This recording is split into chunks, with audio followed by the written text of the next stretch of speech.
علی نے اسلام کی جنگوں میں سب سے مؤثر کردار ادا کیا۔ غزوہ تبوک کے سوا تمام غزوات میں رسول اللہ کے ساتھ دشمنان اسلام کے خلاف لڑے۔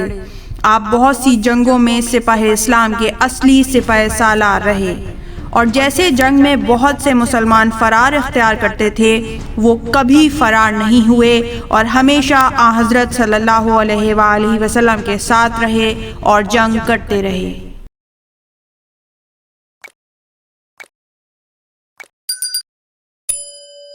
غزوہ بدر مسلمانوں اور کفار کے درمیان پہلی جنگ تھی، جو بروز جمعہ 17 رمضان المبارک سن 2 ہجری کو بدر کے کنویں کے کنارے واقع ہوئی۔ اس جنگ میں ابو جہل، عتبہ بن ربیعہ جیسے قریش کے بزرگ قتل ہوئے۔ علی ابن ابی طالب کو جنگ کا یہ پہلا تجربہ تھا۔ 25 برس کی عمر تھی، مگر جنگ کی فتح کا سہرا علی کے سر رہا۔ جتنے مشرکین قتل ہوئے تھے، ان میں سے آدھے علی کے ہاتھوں مقتول تھے اور آدھے تمام مجاہدین کے ہاتھوں قتل ہوئے تھے۔ اس جنگ میں نوفل بن خویلد، حنظلہ بن ابو سفیان اور عاص بن سعید جیسے لوگ علی کے ہاتھوں مارے گئے۔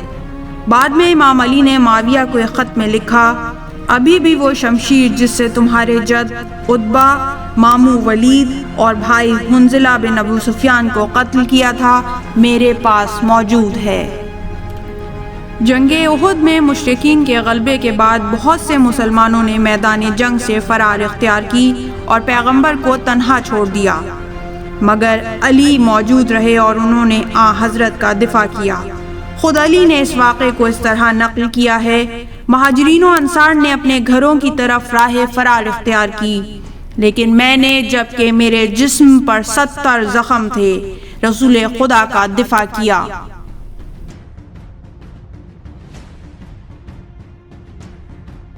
شیعہ و اہل سنت دونوں مصادر کے مطابق امام علی کی اس جانثاری کے صلے میں جبرائیل نازل ہوئے اور رسول اللہ کی خدمت میں حاضر ہو کر علی کے ایثار کی تعریف و تمجید کی اور عرض کیا کہ یہ ایثار اور قربانی کی انتہا ہے جو وہ دکھا رہے ہیں۔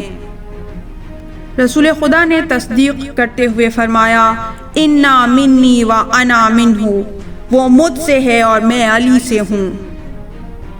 اس کے بعد ایک ندائے آسمانی سنائی دی، لا فتح الا علی، لا سیف الا ذوالفقار، علی کے سوا کوئی جوان نہیں ہے اور ذوالفقار کے سوا کوئی تلوار نہیں۔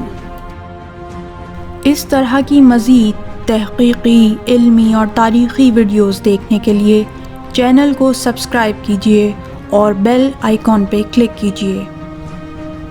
ویڈیو کو لائک کریں اور کامنٹس کے ذریعے بتائیے کہ آپ کو ویڈیو کیسی لگی۔ اگلی ویڈیو تک کے لیے خدا نگہدار۔